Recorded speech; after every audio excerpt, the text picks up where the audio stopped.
शुरू करते हैं। मोक्षमार्गस्य नेतारं भेत्तारं कर्मभूभृताम् ज्ञातारं विश्वतत्त्वानां वन्दे तद्गुणलब्धये वन्दे तद्गुणलब्धये। मोक्ष मार्ग के नेता एवं कर्म पर्वतों के भेदक और विश्व के सब तत्वों के ज्ञायक चेतन संवेदक सद्गुण आप समान प्राप्त हो यही भावना भाकर दे विनय पूर्वक करूं वंदना बारंबार जिनेश्वर दे बारंबार जिनेश्वर दे।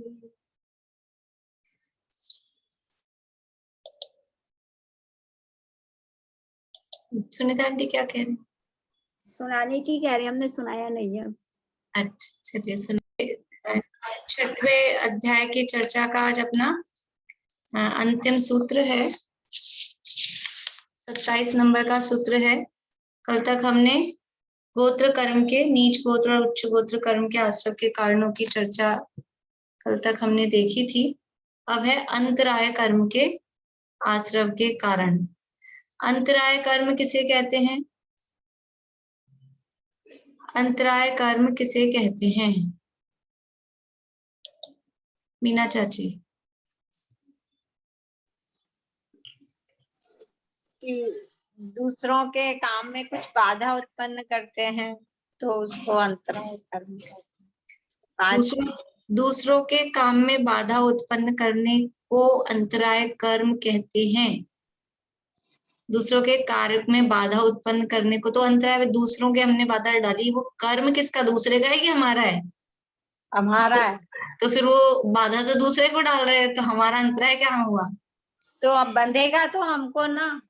तो हम ये नहीं पूछ रहे कैसे बन रहा है, हमने पूछा अंतराय कर्म किसे कहते हैं, ये पूछा था। बोले वर्षा भाभी। जो आत्मा की वीर्य गुण का घात करते हैं उसे अंतराय कर्म कहते हैं। बहुत बढ़िया। आत्मा के वीर्य गुण के घात में निमित्त अथवा दान लाभ भोग उपभोग वीर्य, पांचों भी कहें अलग अलग करके। आत्मा की शक्ति में जो बाधा डालता है, आत्मा को दान लाभ भोग उपभोग और शक्ति इनका यूज करने में जो कर्म बाधा डालता है, बाधा डालने में निमित्त होता है, उसका घात करता है, वो अंतराय कर्म कहलाता है। दूसरे के अंतराय डाल रहे हैं, उससे हमें बंधेगा, वो अलग है। यहाँ तो अंतराय कर्म किसे कहते हैं? तो वो पर्सनल होगा ना कर्म। तो अंतराय कर्म किसे? कि हमारे पे जो अप्लाई हो, मेरे ज्ञान में बाधा डाले वो मेरा ज्ञानावरण, मैं दूसरों के ज्ञान में बाधा डालूं और ज्ञानावरण का उदय मेरा है, ऐसा कहा जाएगा? ऐसा थोड़ी ना कहा जाएगा। तो अंतराय कर्म किसे कहेंगे? मेरा अंतराय कर्म क्या है? कि मेरे दान में, मेरे लाभ में, मेरे भोग में, मेरे उपभोग में, या मेरे को अपनी शक्ति के यूज में जो बाधा डाल रहा है, जो उसको करने नहीं दे रहा है, वो कौन सा कर्म है? वो है अंतराय कर्म, जो हमें बाधा उत्पन्न करता है, जिसके निमित्त से हमें अनेक प्रकार के कार्यों में बाधा उत्पन्न होती है। और वो अनेक प्रकार के कार्य 5 प्रकार के बताए। दान देने रूप कार्य, किसी चीज का लाभ हमको मिल जाए, प्रॉफिट हो जाए, कोई चीज हमको मिल जाए, वो लाभ लेने रूप कार्य। किसी का भोग करने रूप कार्य, किसी का उपभोग करने रूप कार्य, या फिर अपनी शक्ति को यूज में लेने रूप कार्य। ऐसे 5 कार्य, इनमें सारे काम आ गए। तो हमारे जो भी अनेक प्रकार के कार्य हैं, उन कार्यों में बाधा डालने का काम जो कर्म करता है, उस कर्म का नाम है अंतराय कर्म। उदाहरण क्या दिया था अंतराय कर्म का? अब तो सबको पता है ना, भी तो कल परसों में बताए थे। अंतराय कर्म का उदाहरण बोलिए चित्रा आंटी। भंडारी या कैशियर। हाँ, भंडारी के समान, कैशियर के समान। क्यों? अंतराय कर्म कैशियर के समान क्यों है? वो सारा चेक करता है ना, तो चेक करता है तो क्या हो गया?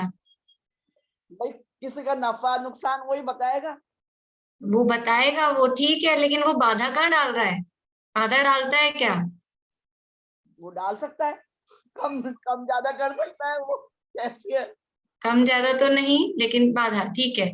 बाधा देखिए, अपने को बहुत बार ऐसे होता है कि हमको कहीं से पैसा मिलना है, हमारे पास, हमारे हाथ में चेक आ जाता है, हमारे पास अथॉरिटी के साइन वाइन होके कागज आ गया, उन्होंने कह दिया इनको इतना पैसा दे दो। लेकिन अब पैसा वो नहीं देगा, वो जो बड़ा ऑफिसर है, जो अथॉरिटी है, वो तो साइन करके कागज पकड़ा देगा। पैसा कहाँ से मिलेगा? पैसा तो नीचे वाले देंगे ना, जो वहां बैठे होंगे सीट पे। तो वो क्या करते हैं, आप जाओ, हम पहुंचे 1:30 बजे, अभी लंच टाइम है, अभी नहीं होएगा, अभी जाओ, अभी हमारा टाइम अभी नहीं है। फिर कभी अपन पहुंचे 3:45 बजे, अब तो बंद करने का टाइम हो गया, अभी तो कल आना, अभी तो बंद कर दिया हमने। तो ये है, बाधा डाल रहा है वो। ये भंडारी, वो भंडारी है, वो जो नीचे बैठा है ना सीट पे, कैशियर, कैशियर भंडारी।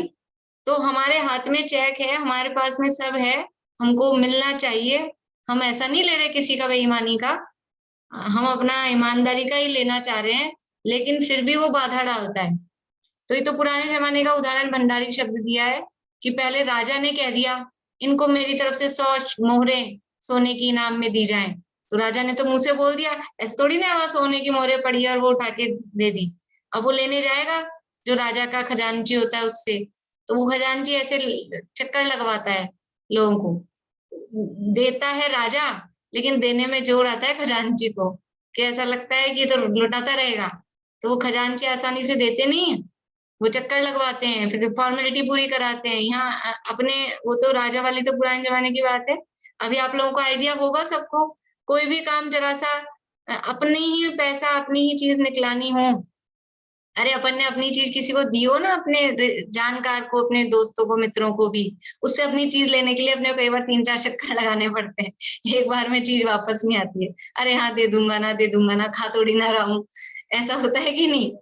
तो ऐसा, ये जो चक्कर लग रहे हैं, ये किस कारण से लग रहे हैं? कि हमें वो वस्तु चाहिए, वो पैसा चाहिए, वो चीज चाहिए, और हमें मिल नहीं पा रही है। क्यों? कि अंतराय कर्म का उदय है। तो जिस तरह से वो हमें हमारी वस्तु को ही काम में लेने से वो रोकता है, हाँ, अपनी वस्तु को ही हम यूज में नहीं ले पाते हैं, हमारी ही संपत्ति है, हमारा ही वस्तु है, लेकिन नहीं काम में ले पाते हैं। जैसे किसी ने मकान बनाया, अच्छा खासा मकान बन के तैयार हो गया, पड़ोसी ने वो कोर्ट का ऑर्डर ले आया, वो स्टे ऑर्डर लग गया उस पे, आप गृह प्रवेश नहीं कर सकते हो। अब हमारी वस्तु अपना ही है, अपने नाम का है, हमने बनाया है, लेकिन उसको भोग नहीं पा रहे हैं, उस मकान में रह नहीं पा रहे हैं। हमने भोजन बनाया, थाली लगाई, सब है, और अब एक आसन करना है, ऐसे तो है नहीं कि बार बार में उठ जाएंगे। तो बैठने लगे और कोई घंटी बज गई, कोई आ गया, वो जो भी वो आया, जिसका भी कोई जो काम था, आधा घंटा उसमें लग गया। तो हम अपने बनाए हुए भोजन का ही हम भोग नहीं कर पाए, हम उसको काम में नहीं ले पाए, भोजन नहीं कर पाए। ऐसे ही बहुत सारी चीजें अपने घर में, एसी, कूलर, पंखे, ये चीजें लगी हुई हैं, और भी मशीनरी, बहुत सारी चीजें अपने घर में होती है, लेकिन बहुत बार हम अपनी ही चीज को यूज में नहीं ले पाते हैं। बहुत कारण होते हैं, बहुत सारे कारण होते हैं, अपनी चीज को हम, अभी लॉकडाउन हो गया, अलमारियां भरी भरी पड़ी हैं कपड़ों से, अभी तो इस साल 10 लक्षण में सबकी निकल गई हैं नहीं तो पिछले साल क्या हुआ कि साड़ियां लाके रखी हैं, कपड़े लाके रखे हैं, लेकिन अब भोग ही नहीं पा रहे, अब घर में कौन पहन पहन के बैठे, तो हम उसको भोग नहीं पा रहे हैं। ये क्या है? बहुत सारी चीजें, गाड़ी खड़ी है घर के नीचे, लेकिन बाहर कर्फ्यू लगा है, तो नहीं बैठ के जा पा रहे हैं। ये सब, ये वो उसमें बाधा, इच्छा है, वस्तु है, और वस्तु को काम में लेने की इच्छा भी है, फिर भी उस वस्तु को हम काम में नहीं ले पा रहे, इसका नाम है अंतराय कर्म। दोनों चीजें होनी चाहिए, इच्छा भी हो, और फिर वो वस्तु भी अपने को अवेलेबल हो, और फिर भी अपन उसको नहीं कर पा रहे हैं, तो वो अंतराय कर्म का उदय कहा जाता है। तो अंतराय कर्म काम क्या कर रहा है? कि हमारे अनेक प्रकार की जो भी हमारी वस्तुएं हैं, अनेक प्रकार की जो भी चीजें हैं, अनेक प्रकार के जो भी काम हैं, उन कामों में बाधा डालता है। अब हमको क्या लगता है जब मैं कोई काम करती हूँ ना तभी ये मेरे बीच में आता है, ये मेरे आड़े आ जाते हैं, हमको ये काम नहीं करने देती। हमारी नजर कहाँ पड़ती है? अड़ोसी पड़ोसी, घर में, गृहस्थी में, रिश्तेदार में, कि ये हमारे काम में ये टांग अड़ाएंगे, ये जरूर टांग अड़ाएंगे, ऐसा हमारी दृष्टि बाहर जाती है।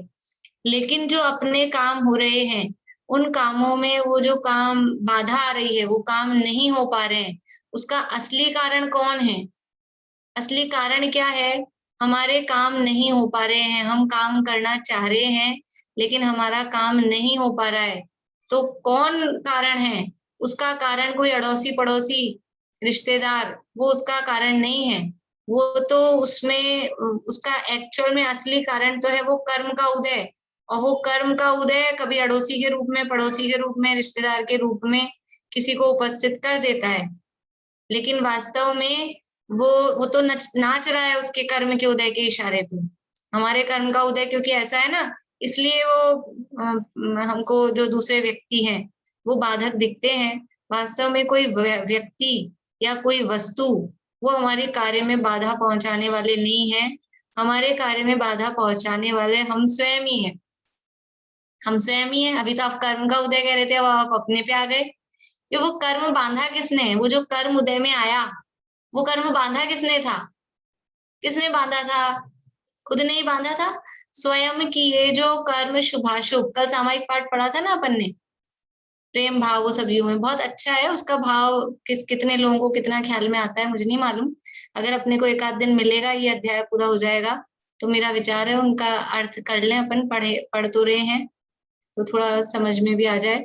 उसमें लास्ट में लाइंस हैं, स्वयं किए जो कर्म शुभाशुभ फल निश्चय ही वे देते, करे आप फल दे अन्य तो स्वयं किए निष्फल होते। अपन ने जो कर्म किए हैं वो फल दे रहे हैं, कर्म तो हमने किए थे और फल दे रहा है पड़ोसी, ऐसा कैसे होगा? करे आप फल दे अन्य तो, फिर हमने जो किए वो तो बेकार ही गए ना, फिर हमारे किया हुआ क्या काम आया? वो तो बेकार ही गया अपन ने किया जो, तो बेकार नहीं जाता है जो कर्म किए हैं, वैसे बेकार नहीं जाते, वो फल देके ही जाते हैं। वेस्ट कुछ नहीं होता है दुनिया में, कर्म भी वेस्ट नहीं होते हैं, कर्म फल देकर जाते हैं। तो ये जो हमारे काम में बाधा उत्पन्न हो रही है, ये इसका कारण कोई और नहीं है, किसी और के द्वारा ये बाधा उत्पन्न नहीं हो रही है। वो बाधा उत्पन्न करने वाले हम स्वयं ही हैं, क्योंकि हमने ही अपने पिछले भवों में कहें या पिछले टाइम में, जब भी इस भव में अथवा पिछले भवों में कभी भी पूर्व काल में हमने स्वयं ने ऐसे भाव करके वो कर्म बांधे हैं। इसलिए किसी पर द्रव्य को दोष देना वो वास्तव में बिल्कुल भी उचित नहीं है। जो भी सुख की, दुख की, बाधा की जो भी परिस्थिति बन रही है, उन समस्त परिस्थितियों के जिम्मेदार हम स्वयं ही हैं। और दूसरा कोई हमारे, जो भी परिस्थितियां हमारी बन रही हैं, दूसरा कोई व्यक्ति उनका जिम्मेदार नहीं होता है। तो एक कर्म फिलॉसफी पढ़कर, कर्म अभी तो 8वां अध्याय आने वाला है आगे, कर्म फिलॉसफी पढ़कर कर्मों की इतनी प्रकृतियां हैं, ऐसा ऐसा है, कर्मों के नाम रटना नहीं है। ये कर्म सिद्धांत हमें बाहर से, दूसरों से दृष्टि हटाकर, ये सारा अपना जो दिमाग है, अपना जो ध्यान है, वो अपने पे ले आता है कि बाहर में कोई भी हमारा भला बुरा, अच्छा बुरा, सुख दुख करने वाला नहीं है। अपने अच्छे बुरे के, अपने सुख दुख के, सबके कर्ता धर्ता हम स्वयं ही हैं। अपने भावों से ही, एक गाथा आती है, योगसार ग्रंथ है, उसमें परिणाम से ही बंध है और मोक्ष भी परिणाम से, यह जान कर हे भव्य जन परिणाम को पहचानिए। ये बंध किससे हो रहा है? हमारे परिणामों से, हमारे भावों से। और मोक्ष होगा वो किससे होगा?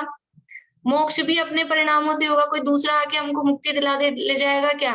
कि भगवान आपका, तेरे भरोसे, तेरे ही सहारा प्रभु, तेरा ही सहारा, और भगवान खड़े हैं वहां पे, हाथ पकड़ लेंगे, आ जाओ, खींच लेंगे। जैसा कहते हैं ना, वो किसी की पूंछ पकड़ के चले जाएंगे, किसी का पल्ला पकड़ के चले जाएंगे। ऐसे किसी की पूंछ और पल्ला पकड़ के कोई नहीं जाता है मोक्ष। भगवान खुद ने, उन्होंने पुरुषार्थ किया, वो खुद मोक्ष गए हैं। और हम भी खुद पुरुषार्थ करेंगे अपनी मेहनत से, तो अपने परिणामों के माध्यम से हम मोक्ष प्राप्त कर पाएंगे। इसलिए बंध के कर्ता भी हम स्वयं, हमारे परिणाम, मोक्ष के करने वाले भी हम स्वयं, हमारे परिणाम, इसलिए क्या करना, यह जान कर हे भव्य जन परिणाम को पहचानिए। अपने परिणामों पर ध्यान दें, अपने भावों पर ध्यान दें कि हर समय किस तरह के भाव हमारे हो रहे हैं। ये पूरा अध्याय जो हमने पढ़ा, इसमें क्या पढ़ा, दुख शोक ताप आक्रंदन वध परिदेवन आत्म पर उभय स्थानानी असद वेदस्य, कि असाता वेदनीय किससे बंध रहा है, ये दुख करने से, शोक करने से। तो अब हमारे भाव कैसे हो रहे हैं, दुख वाले हो रहे हैं क्या, शोक के हो रहे हैं क्या, ताप ईर्ष्या इस तरह के भाव हो रहे हैं क्या, केवल संग धर्म देवावर्णवाद ये परिणाम हो रहे हैं क्या। ये हमको ख्याल में आए हर समय अपने भावों पे कि नहीं ऐसे भाव नहीं करने हैं, इससे ये बंद होगा। अब जब भाव हो रहे हो तो हमको एक ख्याल आना चाहिए, दूसरे के ज्ञान में बाधा तो नहीं डाल रहे हैं, दूसरे के दर्शन में बाधा तो नहीं डाल रहे हैं, किसी को भय तो नहीं उत्पन्न कर रहे हैं, किसी को शोक तो नहीं उत्पन्न कर रहे हैं, विसंवाद की बातें तो नहीं चल रही है, किसी को दुख देने की प्रवृत्ति, मान कषाय की प्रवृत्ति, ये जो प्रवृत्तियां हमारी अगर चल रही हैं तो ये अपने भाव हमको पकड़ में आए और वो भाव फिर छूटे। ये इस अध्याय को पढ़ने का फल है। लास्ट में आ गए ना अपन अंतिम, तो वो पढ़ लिया सारा और पढ़ के एग्जाम दे दें और फिर आगे बढ़ जाएं। ये जीवन की परीक्षा में, ये संसार की यात्रा में हम सफल हो जाएं। संसार की यात्रा में सफल मतलब इस संसार का अभाव करके मोक्ष की प्राप्ति कर लें, वो इस अध्याय को पढ़ने का फल है। ये अध्याय जब शुरू किया था तो वास्तव में इसकी बहुत महिमा हमने देखी थी कि ये मतलब ये समझ में आ जाए कि हमारे कर्म बंद क्यों रहे हैं, कैसे बंद रहे हैं, तो वो असली कारण पकड़ में आ जाए, बीमारी का कारण पता लग जाए। सबसे इम्पोर्टेंट होता है बीमारी का कारण पता लग जाना, फिर इलाज धीरे धीरे होता है। फिर हर आदमी ऐसे होता है, पकड़ में आ गई ना बीमारी, अब दवाई लग गई, अब धीरे धीरे हो जाएगा। लेकिन जब तक बीमारी पकड़ में नहीं आती है, इस डॉक्टर के जा रहे हैं, उस डॉक्टर के जा रहे हैं, 1 महीना हो गया, 2 महीना हो गया, इतना पैसा खर्च कर दिया, कुछ फायदा नहीं हो रहा है, कितने टेंशन में रहता है व्यक्ति, कितना टेंशन में कि बीमारी पकड़ में नहीं आ रही, सारी रिपोर्ट सही आ रही है, बीमारी पकड़ में नहीं आ रही, तकलीफ तो है। और अब यहाँ बीमारी पकड़ में आ गई, ये बीमारी पकड़ाने वाला अध्याय है। इसमें हमें अपनी बीमारी पकड़ में आ गई कि हम स्वयं ही अपनी बीमारी के जिम्मेदार हैं। तो बीमारी पकड़ में आ गई तो अब फिर टेंशन नहीं है, अब इलाज शुरू हो गया, अब धीरे धीरे पार हो जाएंगे। तो ये इस अध्याय को पढ़ने का फल है। यहाँ अंतराय कर्म के आश्रव के कारणों की चर्चा अपने को देखनी है। अंतराय कर्म वो हमारे अनेक प्रकार के कामों में बाधा डालता है और उसके कारण से हमारे काम अटकते हुए दिखाई देते हैं।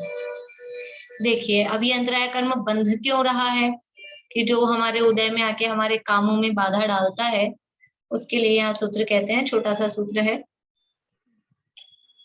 सूत्र नंबर 27 अंतराय कर्म के आश्रव के कारण। अब सबसे अंत में अंतराय कर्म के आश्रव के कारणों पर प्रकाश डालते हैं।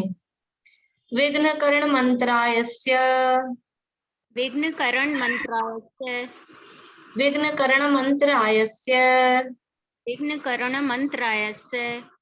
देखिए विघ्नकरणम अंतरायस्य, बस 2 शब्द हैं। विघ्न करणम, म हलंत वाला मैं है और फिर अंतरायस्य, तो हलंत वाला मैं और अ जुड़ के यहाँ पूरा म बन गया है। विघ्न करणम अंतरायस्य, विघ्न करण मंत्रायस्य ये लिखा है ना आगे, तो ये जो म है ये होगा विघ्न करणम, ये म हलंत, और यहाँ अंतरायस्य, अंतरायस्य, तो ये आधे म में ये अ जुड़ा तो ये म पूरा हो गया यहाँ पे।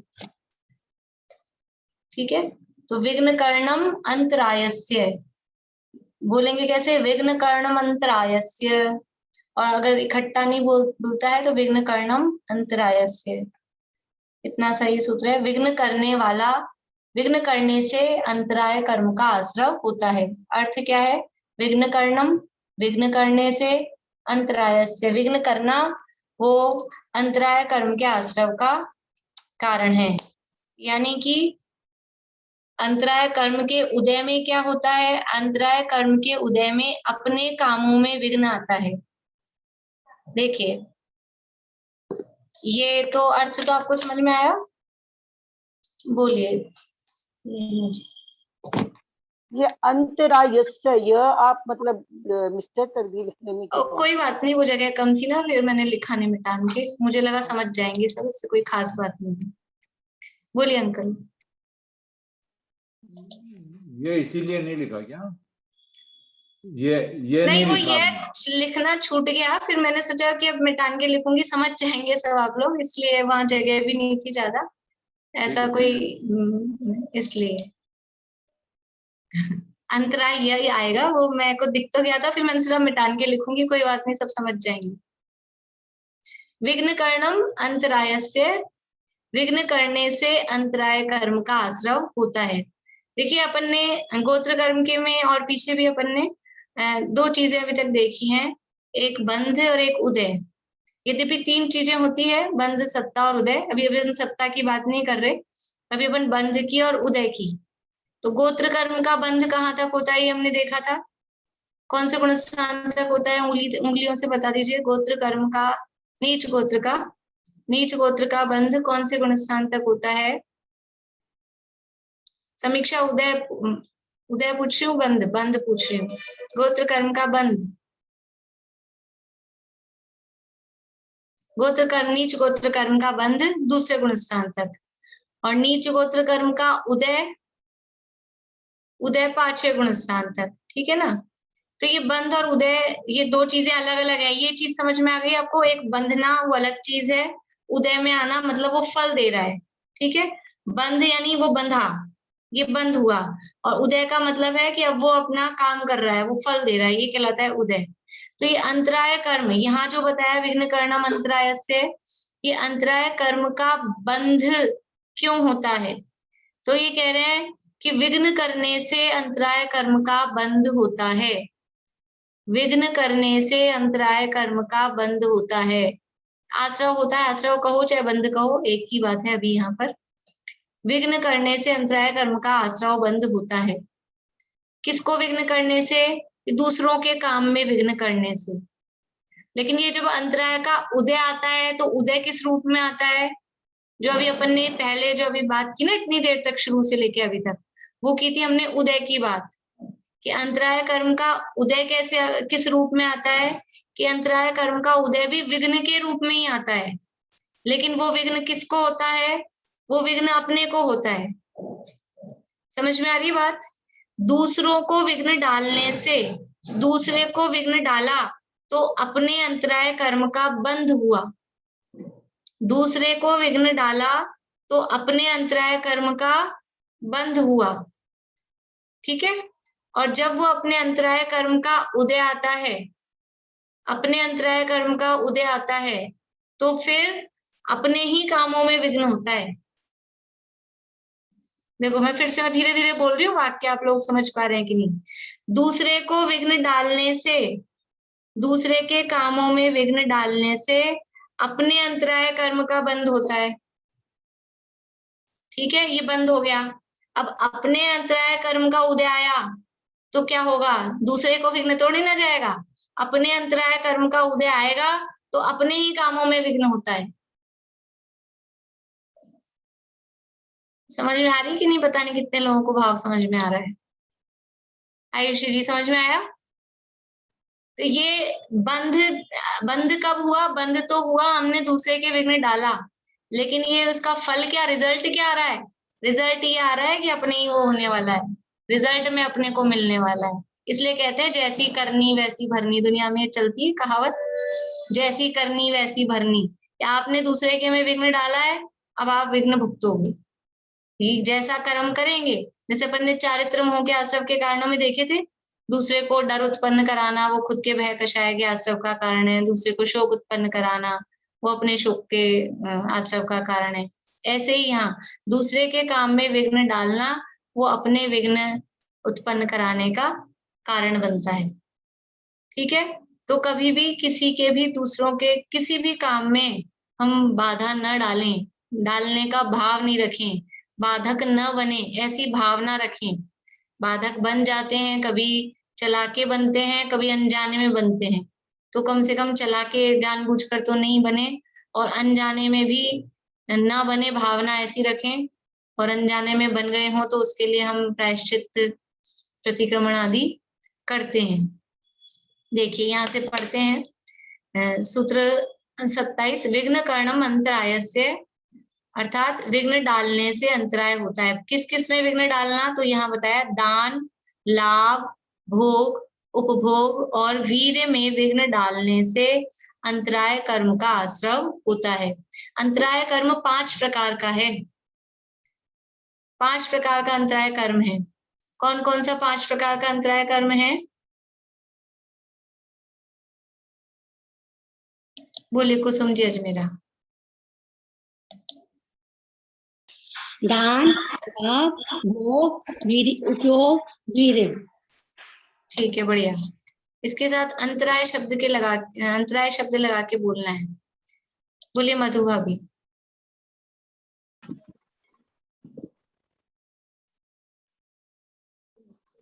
दान अंतराय, लाभ अंतराय, भोग अंतराय, उपभोग अंतराय और वीर्य अंतराय। बढ़िया, ये अंतराय कर्म है। दानांतराय, लाभांतराय, भोगांतराय, उपभोगांतराय और वीर्यांतराय, ये 5 प्रकार का अंतराय कर्म है। और पांचों ही, दान में अंतराय डालने से दानांतराय कर्म बंधता है, लाभ में अंतराय डालने से यानी बाधा डालने से अंतराय, ये शब्द ना अंतराय, अंतर आय, अंतर किया मतलब बाधा किया, यानी कि जैसे किसी को ये कुछ मिल रहा था, ये मिल रहा था इसको ऐसे, तो इसमें अंतर कर दिया, गैप कर दिया। अंतराय शब्द का अर्थ समझ में आ रहा है? अंतर यानी गैप, अंतर पड़ जाता है, गैप पड़ गया। तो ऐसा ये 2 चीजें मिल रही थी, इसमें गैप डाल दिया, तो किसी को कुछ फायदा हो रहा था, कोई चीज मिल रही थी, उसमें हमने अंतर डाला, गैप डाला, तो वो अंतर करने से अंतराय यानी विघ्न डाली, बाधा डाली। तो दान में अंतराय किया, दान में बाधा डाली तो दानांतराय, लाभ में अंतराय किया तो लाभांतराय, भोग में किया तो भोगांतराय, उपभोग में किया तो उपभोगांतराय, और वीर्य में बाधा डाली तो वीर्यांतराय कर्म बंधता है। ये सामान्य रूप से यहाँ भी यही लिखा है, ये अपन ने बोल लिया है। देखिए यहाँ जो शब्द आए हैं, दान तो सब समझते हैं, दान यानी किसी को कुछ देना, कौन सी चीज देना, भी दान की परिभाषा 7वें अध्याय के अंत में आएगी। दान की परिभाषा ऐसी है, अनुग्रहार्थम स्वस्यापि सर्गो दानम, 7वें अधिकार के में लास्ट में सूत्र है, अनुग्रहार्थम स्वस्यापि सर्गो दानम, यानी अपने और पर के अनुग्रह अर्थात उपकार के लिए अपनी वस्तु दूसरे को देना वो दान है। तो शॉर्ट में हम ये कहते हैं कि अपनी वस्तु को दूसरे को देना वो दान है। अब कोई मैं अपनी वस्तु किसी को दे रही थी और किसी तीसरे व्यक्ति ने आके कहा नहीं नहीं इनको मत दो, इनको मत दो, इनको ये वस्तु मत दो, तो उसने आके दान देने में रोका, तो दानांतराय कर्म किसके बंधेगा? प्रश्न है आपके लिए। 10 लक्षण चल रहे ना, गेम भी तो होना चाहिए। मैं अपनी वस्तु रश्मि जी को दे रही थी, ठीक है, और सरोज आंटी ने मना किया उदाहरण है, तो दानांतराय कर्म किसको बंधेगा?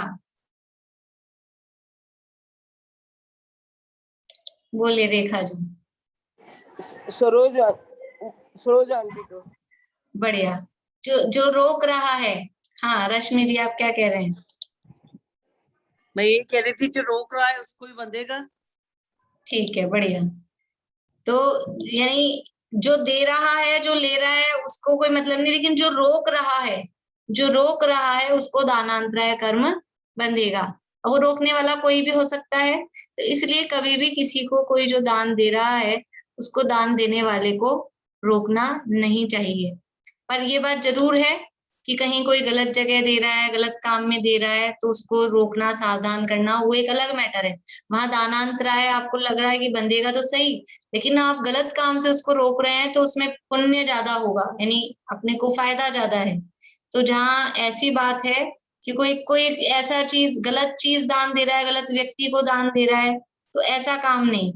कोई मांस का दान दे रहा है, शराब का दान दे रहा है, और फिर हम उसको कहें नहीं, हम तो नहीं रोक सकते देने वाले को हमारे दानांतराय, तो ऐसा नहीं। वो देखना पड़ेगा, वो आगे उसमें पूरा प्रकरण है 7वें अधिकार में कि दान देने की विधि क्या है, पात्र कौन है, दाता कौन है, वस्तु क्या है, उसके आधार पे दान की बात की जाती है।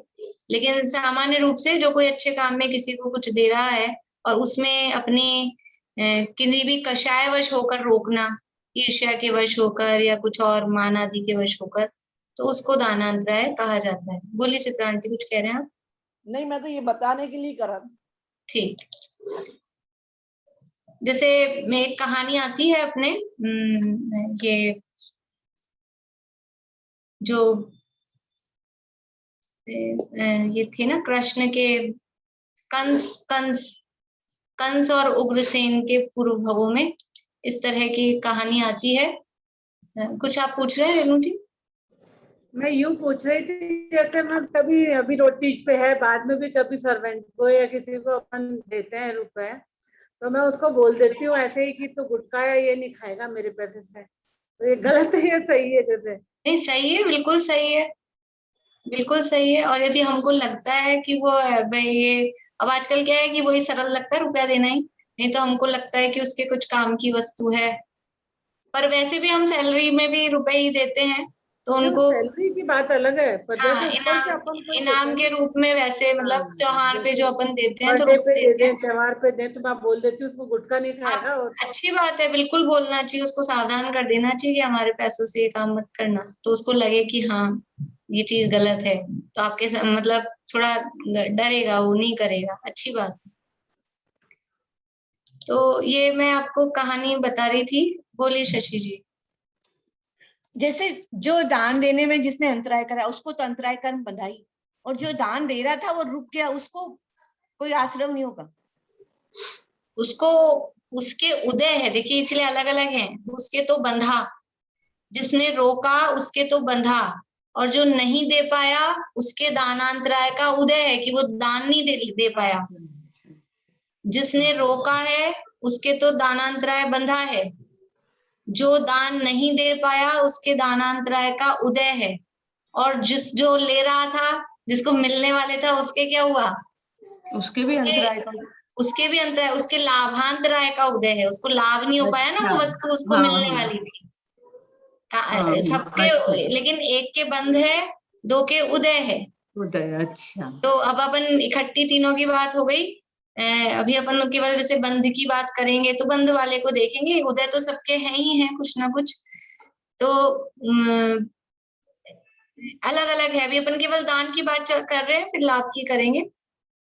तो यानी किसी को भी देते हुए रोकना, लेकिन देते हुए रोकना मतलब वो जो वास्तव में अच्छी चीज कोई दे रहा है, अच्छा दान जो दे रहा है, और उसको देते हुए में बाधा पहुंचाना।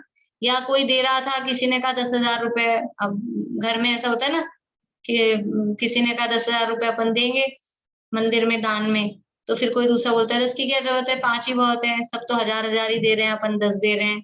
तो ऐसे हमने पूरा तो नहीं रोका, लेकिन कमी करवाई उसमें, तो वो भी अंतराय के अंतर्गत, वो अंतराय का बंद करने के अंतर्गत वो भी आएगा इस तरह से।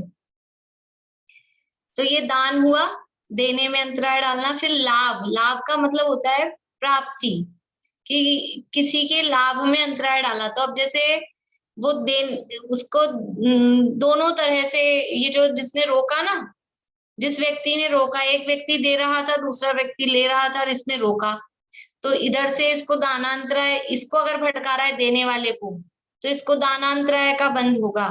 और लेने वाले को नहीं लेने दे रहा है, किसी भी तरह से इसको नहीं मिल जाए, तो वो लाभांतराय का भी बंध उसको होगा, दानांतराय का भी और लाभांतराय का भी, कि वो लाभ नहीं होने दे रहा है, प्राप्ति, लाभ का मतलब है प्राप्ति होना, तो प्राप्ति नहीं करने दे रहा है वस्तु की, तो वो कहलाएगा लाभांतराय का उदय।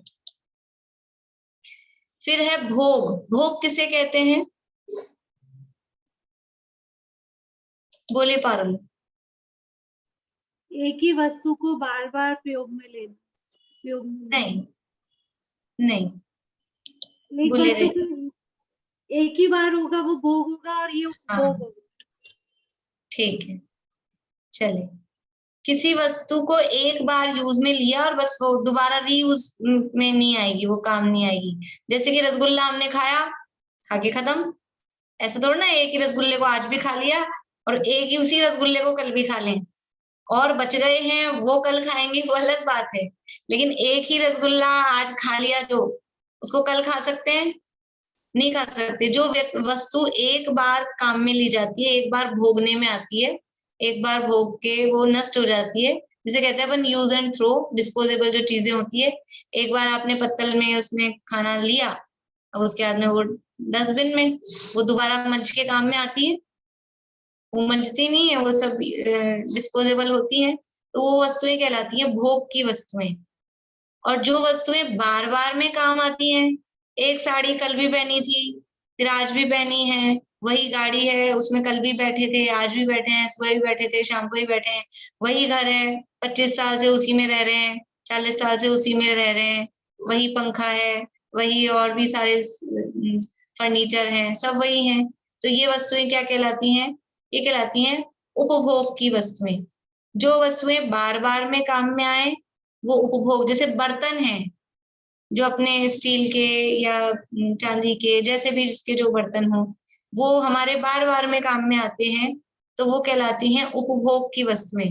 और भोजन की जो सामग्री है, आटा आज जो अपन ने गूंथ लिया, अब वही आटा कल रहेगा क्या? वो नहीं रहेगा, वो भोग की वस्तु है। बर्तन में रखा हुआ सामान वो भोग की वस्तु है, और बर्तन है वो उपभोग की वस्तु है। तो किसी के भोग में अंतराय डालना, उससे भोगांतराय कर्म बनता है। यानी कोई कुछ खा रहा था, पी रहा था, इस तरह का कुछ काम कर रहा था, उसमें रोक दिया, खाते पीते व्यक्ति को खाने नहीं दिया, तो मैं नहीं खाने दूंगा। इस तरह के बहुत सारी चीजें होती हैं, बहुत सारे लोग होते हैं, इस तरह के परिणाम होते हैं। तो उसमें अंतराय डालना वो भोगांतराय का आश्रव का कारण बनता है। और उपभोग में जो जो उदाहरण दिए ना, ये जो परिग्रह हैं अपने बाह्य परिग्रह, क्षेत्र, वास्तु, हिरण, स्वर्ण, धन, धान्य, दासी दासी, सब उपभोग की वस्तुएं हैं। इसमें से धान्य को छोड़ देना, धान्य है अनाज वगैरह, वो भोग की वस्तु में आएगा। बाकी सब क्षेत्र, वास्तु, मकान है, जमीन जायदाद है, सोना चांदी, जेवर, गहने, कपड़े, ये सब उपभोग की वस्तुएं हैं। तो वो उपभोग में किसी को नहीं काम में लेने दें, नहीं पहनने दें, नहीं यूज में लेने दें, तो वो उपभोगांतराय कर्म के आश्रव का कारण आता है। अब है वीर्य। वीर्य का क्या मतलब है? वीर्य कहलाती है शक्ति। वीर्य मतलब पावर। हमारी ताकत को हम काम में नहीं ले पा रहे, हमें ताकत तो है। जैसे से बोलते हैं कि ये बच्चे में टैलेंट बहुत है, लेकिन इसका टैलेंट बाहर नहीं आ पा रहा, इसको वो माहौल नहीं मिल पा रहा। वो जो जैसे ये हम बुद्धि का, शक्ति के लिए टैलेंट वर्ड यूज में लेते हैं, कभी शारीरिक बल को भी हम शक्ति के रूप में, अलग अलग तरह की, हर काम में शक्ति काम आती है। जानने की भी शक्ति, हम जो भी काम कर रहे हैं उसमें वीर्य हर काम में साथ लगता है। यानी हम कुछ भी जान पा रहे हैं तो उसमें ज्ञानावरण कर्म का क्षयोपशम और उसके साथ में वीर्यांतराय कर्म का क्षयोपशम, ये दोनों का कॉम्बिनेशन, और फिर अंगोपांग का ये सब, और साथ में नाम कर्म के उदय, वो भी सब साथ में चलते हैं। यानी हमें ज्ञान तो हो लेकिन ताकत नहीं है, ज्ञानावरण का क्षयोपशम तो है, लेकिन यदि जानने की शक्ति नहीं हो, ताकत नहीं हो, तो उस ज्ञान को झेल नहीं पाए। जैसे ऐसा होता है, किसी को, कोई व्यक्ति था गरीब सा, समझ लो भिखारी था कोई, और उसने कोई लॉटरी का टिकट खरीद लिया था कभी, और रिजल्ट आया और उसने तो देखा नहीं, और किसी ने आके उसको देख के बताया कि तेरे 1 करोड़ की लॉटरी लग गई। और उसको पहले तो विश्वास नहीं हुआ, और फिर उसको दिखाया कि देखिए तेरे 1 करोड़ की लॉटरी लग गई, और उसको विश्वास हो गया। और फिर क्या हुआ कि वो उस खुशी को झेल नहीं पाया, उसका हार्ट फेल हो गया। तो मतलब कि वो उसको इतनी खुशी को, यानी इतना उसको लाभ हो गया, तो उसको झेलने के लिए ताकत भी चाहिए। बहुत बार आपने ऐसे सुना होगा, रियल लाइफ में भी और मूवीज में भी देखा होगा, किसी की डेथ हो गई, किसी के साथ बहुत बुरा हो गया, तो उसकी माँ को मत बताना, कि उसकी पत्नी को मत बताना, कि इनका दिल कमजोर है, वो इस सदमे को झेल नहीं पाएंगे, ऐसे ऐसे डायलॉग बोलते हैं। अपने घरों में भी कभी कभी ऐसा होता है, तो एक आध दिन तक इनको बताया नहीं है, अभी इनको बताया नहीं है, बताएंगे नहीं, वो पहले ही बीमार हैं। क्यों? क्योंकि दुख की खबर को झेलने के लिए भी ताकत चाहिए, सुख की सूचना को सुनने के लिए भी ताकत चाहिए। तो वो पावर, ये वीर्य, तो ज्ञान के लिए भी, भोग के लिए भी पावर। हमारे पास वस्तुएं तो बहुत है अच्छी से अच्छी, बादाम के समझ लो बोरियां रखी हैं, कट्टे रखे हैं, पीपे भरे हैं, रोज बादाम का हलवा खाओ आप दोनों टाइम, ऐसे आप सेठ हो बड़े, लेकिन क्या खा सकता है कोई व्यक्ति दोनों टाइम बादाम का हलवा? ये 5 की जगह 10 बादाम खा ले तो लूज मोशन हो जाए, हलवे की तो बात ही क्या है, कोरा ही खा लें तो पचे नहीं, ऐसी स्थिति। घी में डूबे रहे ऊपर से नीचे तक, इतनी संपदा है घर में, लेकिन डॉक्टर ने कह रखा है कि लू की रोटी खाना है, क्योंकि घी पचाने की ताकत आपके शरीर में नहीं है, आपके हाथों में नहीं है कि घी पचा पाए। तो वो ताकत चाहिए, भोगने के लिए ताकत चाहिए, उपभोग के लिए ताकत चाहिए। कि बहुत बड़े बड़े भारी भारी हमारे दादी जी के वो रखे हैं पुराने जमाने के कान के, समझ लो झुमके, वो कान में लटका नहीं सकते, कान लटक जाए, इतने भारी हैं। तो वो उपभोग के लिए ताकत चाहिए। बहुत सारी चीजें ऐसी होती हैं पुराने जमाने की लेडीज की, वो पायल इतनी भारी भारी, बिछिया ऐसे भारी भारी, हम पैर में आधा घंटा पहन लें तो हमारी नसें तन्ना जाए, तो उसके लिए ताकत चाहिए। तो ये उपभोग की ताकत, दान देने के लिए ताकत, लाभ के लिए ताकत, ये हर चीज में वीर्य काम करता है। ये तो कुछ हमने उदाहरण देखे हैं, हर चीज में। पैर हैं हमारे पास में, चलना भी आता है, लेकिन टाइफाइड से उठे हैं, कोरोना से उठे हैं, यानी बहुत जिनकी बुरी बुरी स्थिति से जूझ के आए हैं, समझ लो जीवन मरण से, अभी खड़ा नहीं हुआ जा रहा, तो खड़े होने के लिए ताकत चाहिए। क्या बोलते हैं ना, कमजोरी है। कमजोरी का क्या मतलब है कि हम अच्छे से खड़े नहीं हो पा रहे, हम 2-4-10 मिनट भी खड़े नहीं रह पा रहे, हमको बैठने को चाहिए, सिरहाना लगा के बैठने को चाहिए, टेका लगा के बैठने को चाहिए। ये सब क्या है? हर चीज में ताकत काम करती है। तो हम दूसरे के वीर्य में यदि बाधा डालते हैं, दूसरे के यदि वो शक्ति का यूज कर रहा है और उसको उसकी शक्ति का यूज नहीं करने दे रहे हैं, तो हमारे वीर्यांतराय कर्म का आश्रव होता है। और जब ये वीर्यांतराय कर्म का आश्रय होने के बाद में फिर वो उदय में आता है, तो उदय में आता है तो हम भी अपनी शक्ति का उपभोग, उस शक्ति का यूज हम नहीं कर पाते हैं। तो इस तरह से ये 5 प्रकार के अंतराय कर्म हैं, और ये 5 तरह के कामों में ये बाधाएं डालने से, किसी भी तरह के जो भी किसी के काम है उनके कामों में बाधा, कोई आ रहा है, जा रहा है, मिल रहा है, जुड़ रहा है, किसी भी काम में जिस तरह से जिसके काम में हम बाधा डालते हैं, तो हमें उसी तरह का कर्म बनता है कि हमारे भी उस तरह के कामों में बाधा डलती है। जैसे कि पुराणों में इसके बहुत उदाहरण मिलते हैं। अब वो दूसरा उदाहरण बताती हूँ आपको, अपने अंजना का। अंजना जानते हैं ना सब,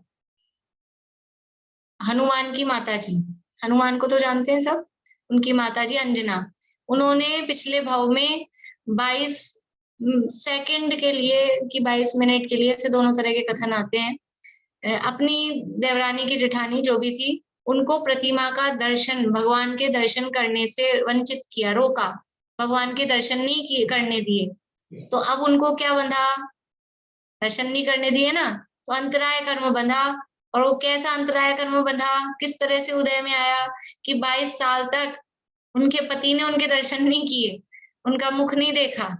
ये इस तरह से, ऐसे ही वो जो मैं आपको बता रही थी उग्रसेन और कंस की बात, तो जो उग्रसेन थे पिछले भाव में वो राजा थे, और कंस जो था, कंस कोई मुनि थे पिछले भाव में, और वो मासोपवासी, आज उत्तम तप का दिन है ना, तप के पढ़े होंगे आप लोगों ने अर्घ वगैरह, तो 1 महीने का उपवास करते थे, फिर पारणा के लिए नगर में आते थे और फिर वापस जाते थे।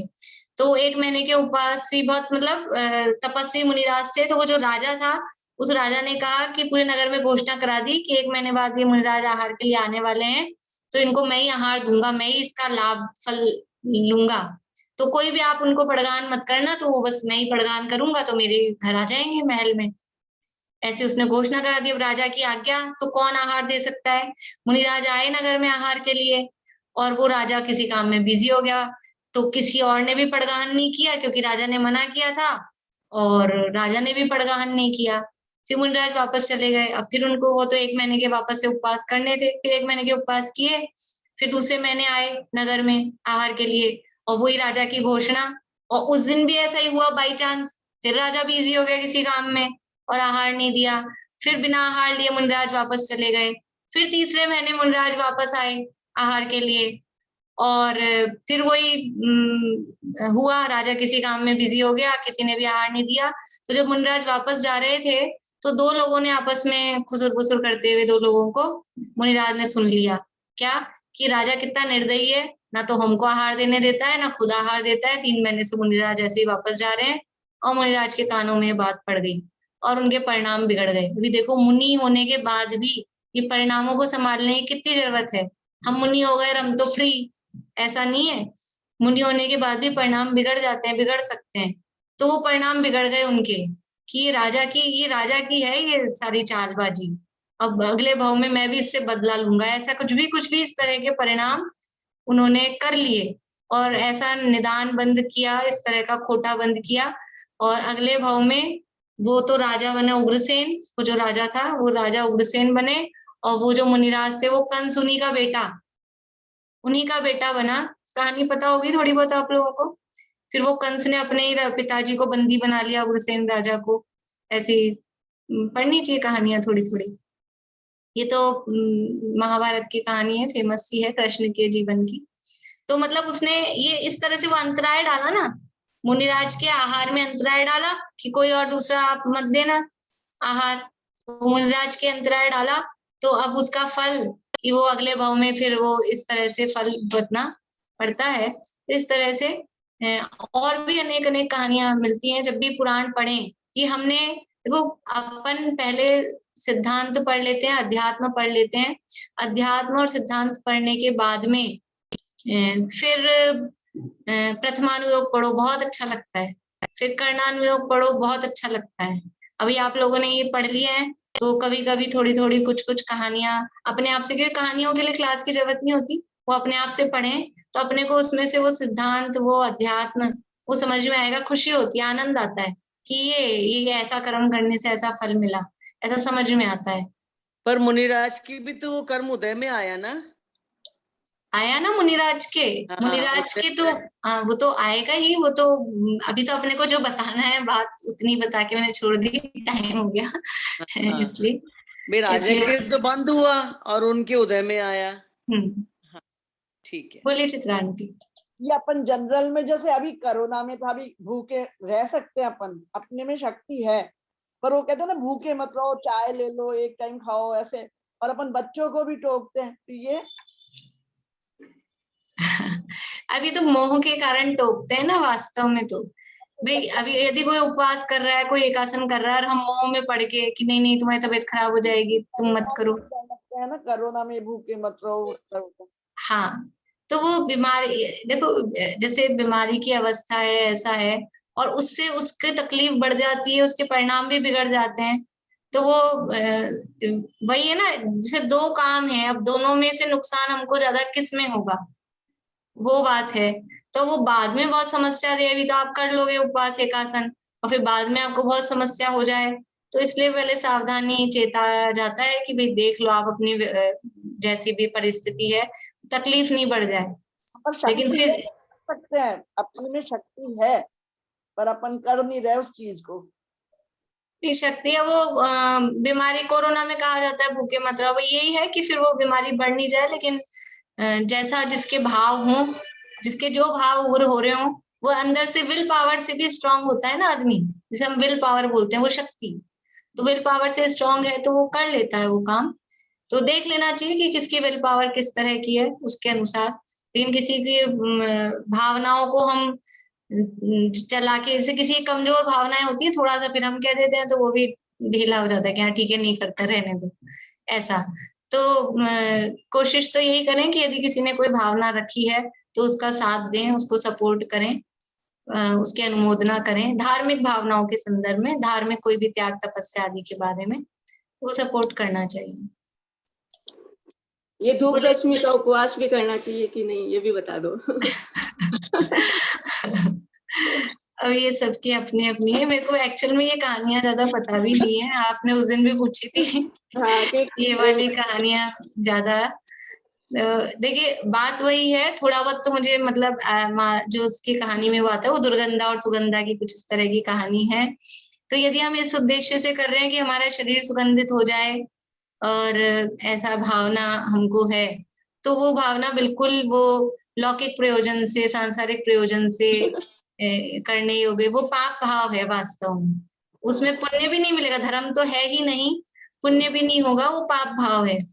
लेकिन हम वैसे ही अभी ये धार्मिक पर्व आयोजन चल रहे हैं और हमारे भाव हैं कि हम अपना समय आराधना में, स्वाध्याय में, ध्यान में, अध्ययन चिंतन मनन में देना चाहते हैं।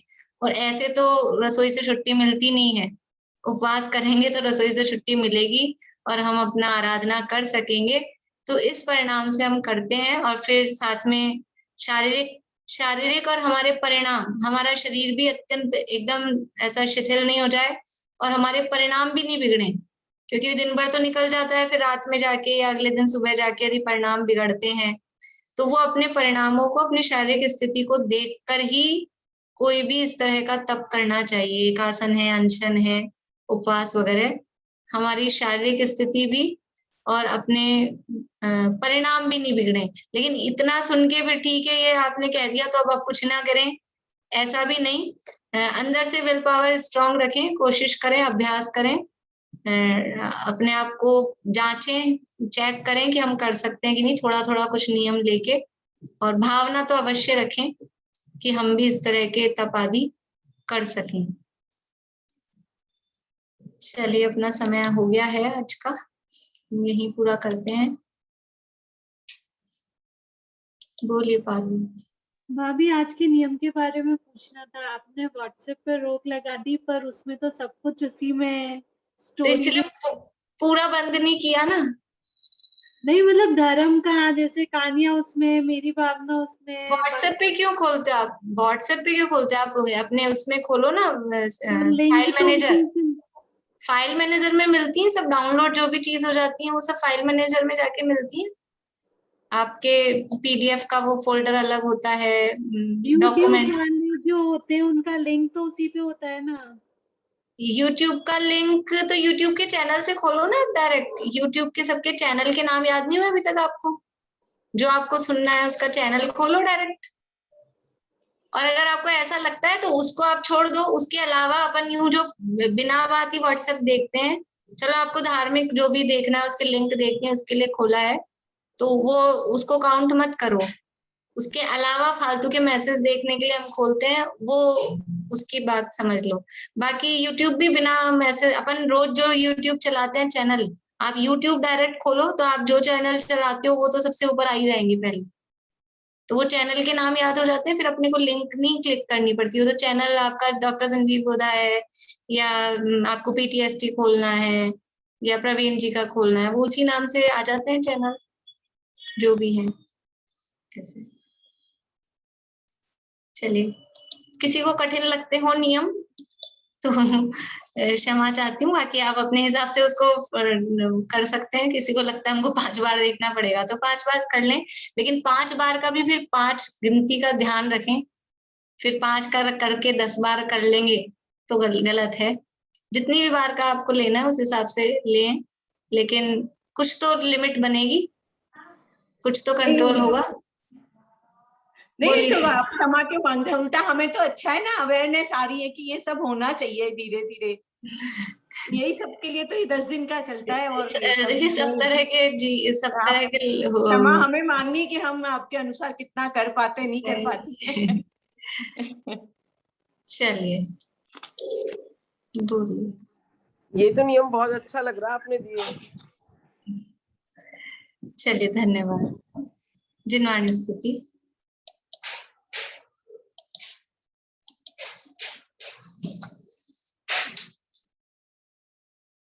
मुनि मन हरण श्री मुनि सो व्रत चतुष्पद परित्याग कर निज पद विहारी हो गए तुम अपद पद परिहार कर पाया परम पद आपने निज आत्मा पहचान कर निज आत्मा को जान कर निज आत्मा का ध्यान। 9 बार नमोकार मंत्र।